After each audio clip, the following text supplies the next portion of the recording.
Young-goon grew up living with her grandmother, but the grandmother was mentally ill and thought she was a rat. Soon a hospital ambulance arrives. Grandma takes away her favorite pickled radish, but forgets to bring her dentures. Young-goon chased after the ambulance all that way, but how can a bicycle catch up with a car? That's what children know. At that moment, Young-goon heard the bike say, "A robot can beat anything." Since then, Young-goon has been suffering from the same disease as his grandmother, but Grandma thought she was a mouse. Young-goon, on the other hand, thinks she is a robot. She followed the factory's radio prompts and first pulled up the antenna, then she inserted the wire into her wrist and fixed it with tape. Finally, she plugs it into the socket. There is no doubt that Young-goon is in the hospital, in a mental hospital at that, and her symptoms seem to have gotten worse. When she said she was out of power, she would listen to the factory radio to recharge. There was a patient in the hospital named Park. He wears a rabbit mask all day. He thought he could steal people's things. That day, Young-goon heard Park say that he stole Thursday last night, but how come people steal Thursdays?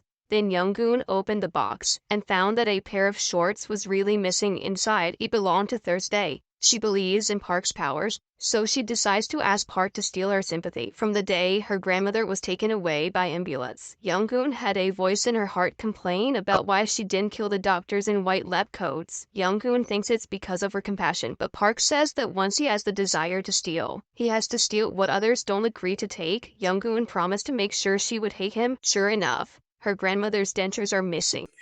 우리 할머니 들리 못 봤니? 들리가 있어야 니들이 알아들을 텐데. It's obvious that Park took the dentures. Young-goon couldn't stop crying. Park had to pretend to steal her sympathy in order to calm her down, but first he needed to. And so Park's ritual of stealing their sympathy was complete. Young-goon flies up the stairs happily and lightly. The girl walked down the hallway and raised her hands.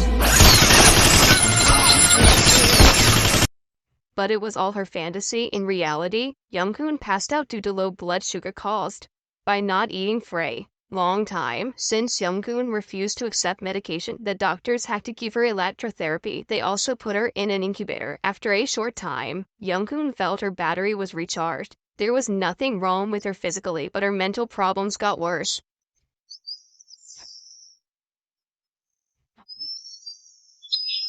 The doctors put Young-goon in a special room and forced her to eat. Park was distressed by her painful appearance. He knew what Young-goon was thinking inside. Park was put in the next room by the doctors. When it made a scene, the two of them talked through the microphone. Young-goon rubbed the socks on her feet as he instructed. She was surprised to find that her body had actually become smaller. She was also taken to the middle by an insect. Of course, these are only her fantasies. Young-goon and Park have a mutual affection for each other. After all these experiences, they kiss in the woods, but Young-goon passes out again. Park realizes that it's because she won't eat. To save his lover, he makes a rice converter with his own hands. He lied that the device could convert the calories of rice into electricity, so that she would only have to eat every day to get electricity to her body. Park pretended to put the converter on Young-goon's bike, but Young-goon was still afraid of what would happen if the converter broke. At that moment, Park took out a business card and said that he would be your repair for the rest of her life. Young-goon finally swallowed her first bite of fries. She felt her heart beating again, and the doctors and patients in the cafeteria